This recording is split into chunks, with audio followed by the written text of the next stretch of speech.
Hello, Facelandia. How you doing? This is Stephen Macramala coming to you live from Santa Cruz, California at channel WBOA, and welcome to day 28 of our 30-day Unleash the Dragon Challenge.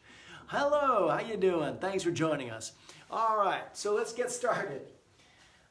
So today what we're going to be doing is we're going to start reviewing our dragons, the animals for each of the dragons, and we're going to do some exercises that inspire and connect to both animals of a particular dragon. Hello, thanks for joining. Hello, Mr. Happy McEwen. Nice to have you join us. And so we're going to do that, and then we're going to take the two animals, do the dragon for those two animals, and then we're going to take them into the tree pose. So I've been wrestling a little bit with what kind of exercise to give people who have been doing a 30-day challenge where there is so much that you can pick and choose from, so many kinds of creative exercises that you could do to attune yourself to the animal. And out of all of the things, what are the simple exercises that everybody can do that they can use to explore the animals themselves on their own?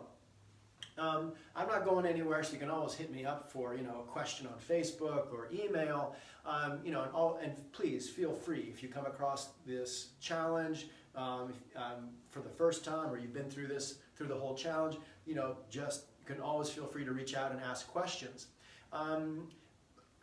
But sometimes, some people will take some of the material from this challenge and, this will be it for them, but what could they take with them as they go forward?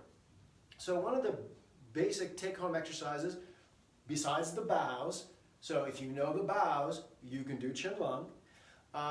One of the other basic exercises is ye old great Qigong exercise, the tree pose.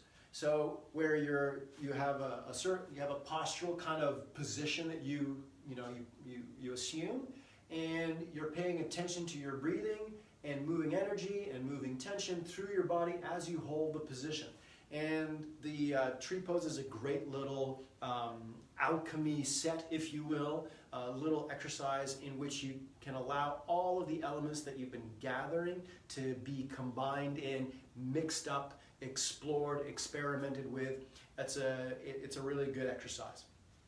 So today what we're going to do is we're going to do the sub-earth dragon, and we'll do some exercises for panther, some exercises for python, and then we'll take it into the sub-earth bow, and then we'll take it into the tree pose.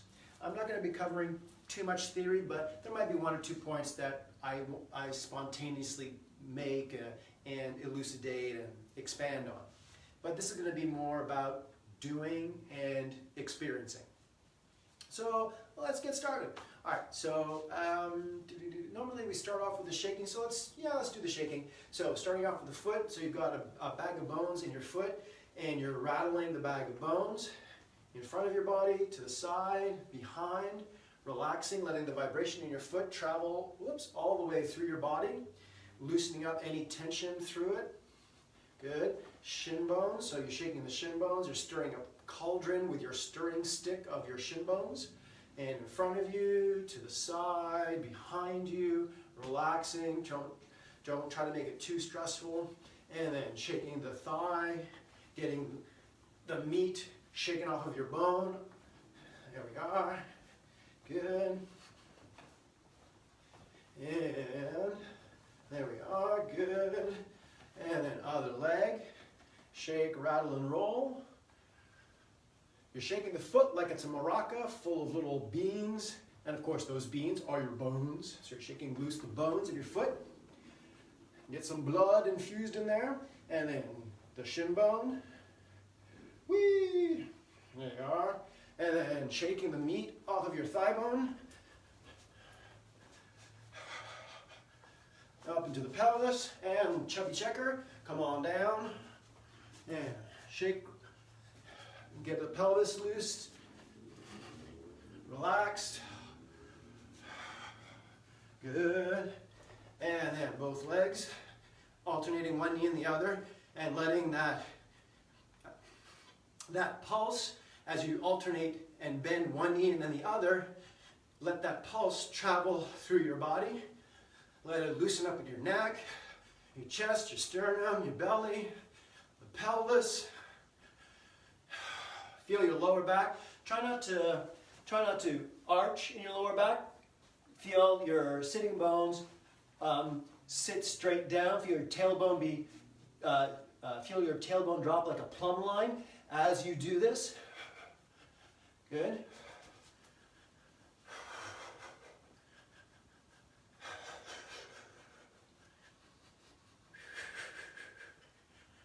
Good, and then with both knees, and let the wave ripple through your body. And remembering what we talked about when we talked about BOA, that your joints are forming small little circles. So just because we're doing a warm-up exercise, or just because we're focusing on sub-earth and python, doesn't mean that some of the deeper principles from the other animals don't come in. So you can definitely bring in that principle of thinking of the joints as moving, drawing circles. So your ankle socket's drawing a circle, your knee, your thighs, the shoulders, the elbows, the wrists, all drawing small little circles, a little circular action at the mandibular joint. And you have that telescoping quality of the lumbar vertebra and the mudslide quality, the rising and then dropping mudslide quality of the thoracic vertebra as you do this exercise. Okay? So you're letting a wave ripple through the body, and as the wave ripples through the body, it causes the joints to draw small little mini circles. So, there you go. And breathing in, and exhaling naturally, and then we'll get into the flicking exercise. Ready? And palms up, and palms down,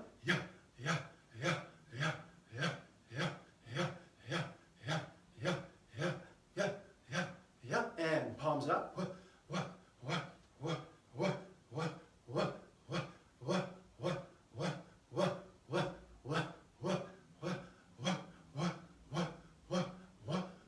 and palms. Which one is this now? Up, down. There we go.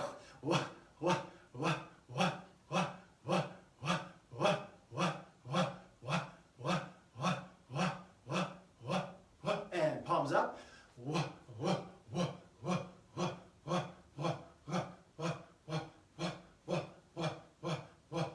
Palms down. Yeah, palms down. Yeah, palms up.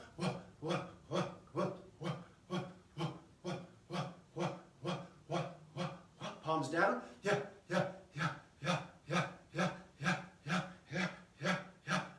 A little bit quicker.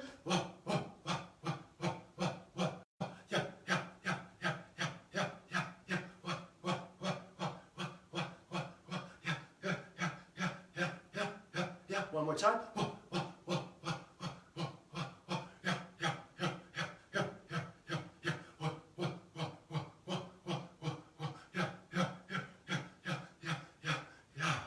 Good, and relax. Feel your body. So usually in dragon work, Qinlong work, and Taoist alchemy, there are usually 3 phases, general phases. They are about attitudes and your approach to physicality. They're also about where you're at, how ready you are to intensify your training. The first stage, we think of this as the purifying, rectifying phase. So this is where you're correcting postural habits, so postural habits that steal energy from you. And they're also a little bit about getting rid of unconscious tension in the body. Basically, you're clearing out stuff. You can sort of think of dredging, like you're dredging the canals of your muscles, the canals of your tendons and ligaments, the canals of each one of your anatomical systems, nerves, skin, circulatory system. So you're clearing out. And usually when people first start out, it's really easy and it's appropriate to think of sending energy out. So you're just like flicking stuff away. And that's great. that is absolutely appropriate at the first stage. And and as you progress, you'll probably find a natural inclination to vary that attitude of sending energy out. And what you'll probably find is that you'll want to, after a while, do the action so that instead of sending and expending energy, you do the action so that it gives you more energy. And I'm just going to demo this. Now, you're not going to see anything that different. You might pick up on a different kind of texture. But more importantly, I just want to show that, yes, it's legal. It's fine to do the exercise with a slightly different attitude. And especially this difference where instead of thinking of sending out, you're thinking of kind of rebounding, sending something out, and then bringing it back in. Okay? So,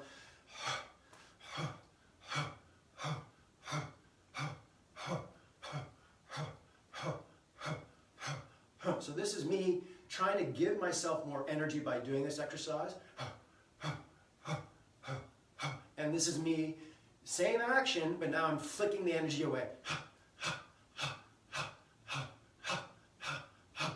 Bringing the energy in.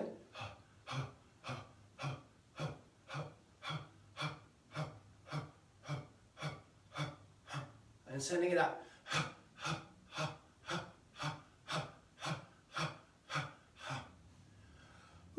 Let's bring it back in. There we go. Okay. Sometimes I need to do that to calibrate. So now hopefully you could get a sense of that. It's subtle. It's not something that's obvious in terms of, measuring the angle at which the arm is doing something. It's really about rhythm. It's about nuanced micro adjustments of tension and contraction. But you'll feel it. And you are, of course, your own best expert. You can trust your discernment. It's always good to check in with somebody else, and it's always good to have a teacher, to get a reality check. But you also develop your own discernment and your own authority as you progress, right? Okay, so, and why am I emphasizing this? Because this is the kind of work that Python does. So Python is a master of breath work, timing with breath work, timing of breath work with motion. And these kinds of subtle distinctions between, let's say, sending energy out and rebounding the energy back in are precisely the kinds of differences that Python would look for. Okay, so that's our warm-up exercise. Let's get right into the Panther and let's have some fun. So, actually, you know what? So we just finished doing the flicking exercise, and maybe you were focusing on your breath, maybe on your skeleton, but let's take a little moment and focus a little bit more on the tendons and ligaments. So let's do this again, and not for very long, just a little bit, and feel the tendons and ligaments in your body.